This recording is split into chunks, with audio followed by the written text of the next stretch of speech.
Wow! India 2024 T20 world கப்பை final நேத்து win பண்ணிட்டாங்க. ரோஹித் சர்மா தன்னோட T20 வேர்ல்ட் கப் கனவை வந்து நிறைவேற்றிட்டாரு. இது எல்லாத்த விட ரொம்பவே முக்கியமான விஷயம் என்ன தெரியுமா? இந்த வின்னையும் தாண்டி நம்ம நிறைய ஹேட்டர்ஸால ட்ரோல் பண்ணப்பட்ட பல பிளேயர்ஸ், அதாவது விராட் கோலியா இருக்கட்டும், அக்சர் பட்டேலா இருக்கட்டும், ரோஹித் சர்மாவா இருக்கட்டும், ஹர்திக் பாண்டியாவா இருக்கட்டும், சிவம் துபேவா இருக்கட்டும், எல்லாருமே ஃபைனல் மூமெண்ட்ஸ்ல வந்து எங்களை எதுக்குடா ட்ரோல் பண்ணீங்க, நாங்க எல்லாத்துக்குமே ஒர்த்துடாங்கிற மாதிரி கப்பை வின் பண்ணி எல்லாரும் மூக்கிலையும் கையை பிடிச்சிட்டாங்க தான் சொல்லணும். இன்னுமே சிம்பிளா சொல்லணும்னா, ரோஹித் சர்மா வந்து 4 ஸ்பின்னர்ஸ் ஏன் எடுத்துட்டு போற, அதே வந்து பேசருக்கு ஃபேவரான கண்டிஷன், இந்த கண்டிஷன் உங்களுக்கு 4 ஸ்பின்னர் தேவையா அப்படின்னு சொல்லி கேட்டாங்க. பட் ஆனால் ரோஹித் சர்மா இல்ல, எனக்கு 4 ஸ்பின்னர்ஸ் டெஃபினட்டா வேணும், ஆனா அதுக்கான ரீசன் நான் இப்ப சொல்ல முடியாதுன்னு, ஆனா அதுக்கான ரீசனை ஃபைனல்ஸ்ல நல்லாவே சொல்லிட்டாருங்க. அதுவும் போக அக்சர் பட்டேலுக்கு அத்தனை ஹேட்டர் வந்துச்சு.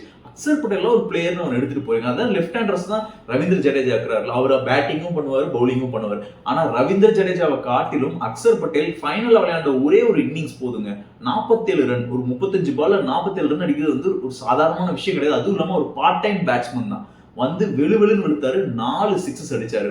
எல்லாரும் மூஞ்சிலுமே வந்து ஒரு கரிய பூசினா அது மிகப்பெரிய ஆள் வந்து அக்சர் பட்டேல் தான். அதையும் தாண்டி விராட் கோலிக்கு இந்த சீரீஸ் ஃபுல்லாமே, அந்த ஐபிஎல் முடிஞ்சதுல இருந்து இன்னைக்கு வரைக்குமே வந்து எல்லா ஹேட்டரும் இருந்துச்சு. என்ன சொன்னாங்கன்னா, இவன் ரன்னே அடிக்கிறதுல, இவனை ஏன் எடுக்கிறீங்க, இவனை டிராப் பண்ணிட்டு எஸ்எஸ்வி ஜெய்ஸ்வாலாவது உள்ள கொண்டு வாங்க, இல்லாட்டி நம்பர் 3ல ஆட வைங்க, கோலி வந்து டாப்ல எதுவும் பெர்ஃபார்ம் பண்ண மாட்டாரு, அப்படி என்னென்னமோ சொன்னாங்க, என்னென்னமோ கணிச்சாங்க. பட் ஆனா எல்லாத்தையுமே வந்து ஒன் மினிட் சைலன்ஸ் பண்ணாங்க அது விராட் கோலி தாங்க.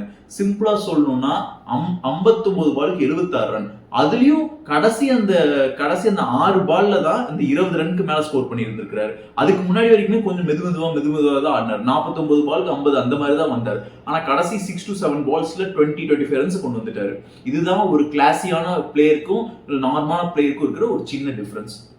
எஸ்பெஷலா இப்ப நான் சொல்லணும்னா சிவம் துபே வந்து ஸ்டார்டிங் என்ன சொன்னாங்கன்னா, இவர் வந்து ஸ்பின்னருக்காக அகைன்ஸ்டா சூப்பரா ஆடுவாரு, ஆனா பேசர்ஸ்னா வந்து கொஞ்சம் குழப்பிடுவாரு, இல்ல அவுட் ஆயிடுவாரு அப்படின்னாங்க.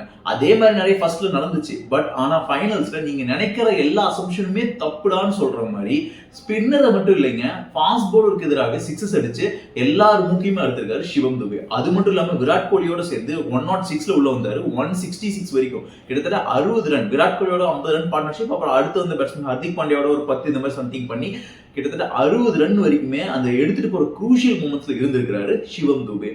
எல்லாத்தையும் தாண்டி ரோஹித் சர்மாவோட கேப்டன்சி வேற லெவல். ஒன் பாயிண்ட் ஆஃப் மொமெண்ட்ல நான் கூட நினைச்சேன், என்னடா அக்சர் பட்டேலுக்கு இந்த ஓவர் தந்துட்டாரு, குல்தீப் யாதவுக்கு இந்த ஓவர் தந்து இவ்வளவு ரன் போயிடுச்சு அப்படின்னு சொல்லிட்டு அந்த ஒரு மிஸ்டேக் பண்ணிட்டாரு அப்படின்னு நான் நினைச்சேன். பட் ஆனா நான் எக்ஸ்பெக்ட் பண்ணாத ஒரு விஷயம் தெரியுமா, 16வது ஓவர் 18வது ஓவர் பும்ரா தந்தது.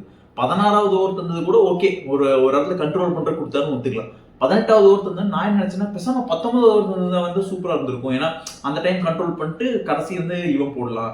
ஏன் 18வது ஓவர் தந்தாருங்கிறது வந்து எனக்கு கன்ஃபியூஷனா இருந்துச்சு. பட் ஆனா கமெண்ட்ரியில இருந்து கிருஷ்ணமாச்சாரி ஸ்ரீகாந்த் ஃபர்ஸ்டே சொல்லிதான் 18வது ஓவர் பும்ரா தான் தரணும். அப்பதான் அனலைஸ் பண்ணி பார்க்கும்போது தெரியுது, ஒரு பிளேயர் வந்து ஒரு கேமை சேவ் பண்ணணும், ஃபர்ஸ்ட் அண்ட் ஃபார்மோஸ்ட் அவனுக்கு வந்து நிறைய ரன்ஸ் வேணும், டிஃபெண்ட் பண்றதுக்கு ஒரு ரன்ஸ் வேணும். அந்த ரன்ஸ் வந்து இப்பவே நான் கொடுத்துட்டு கடைசியில வந்து கொஞ்சமான ரன்ஸ் டிஃபெண்ட் பண்ணா அது ஜெயிக்கிறது கஷ்டம்.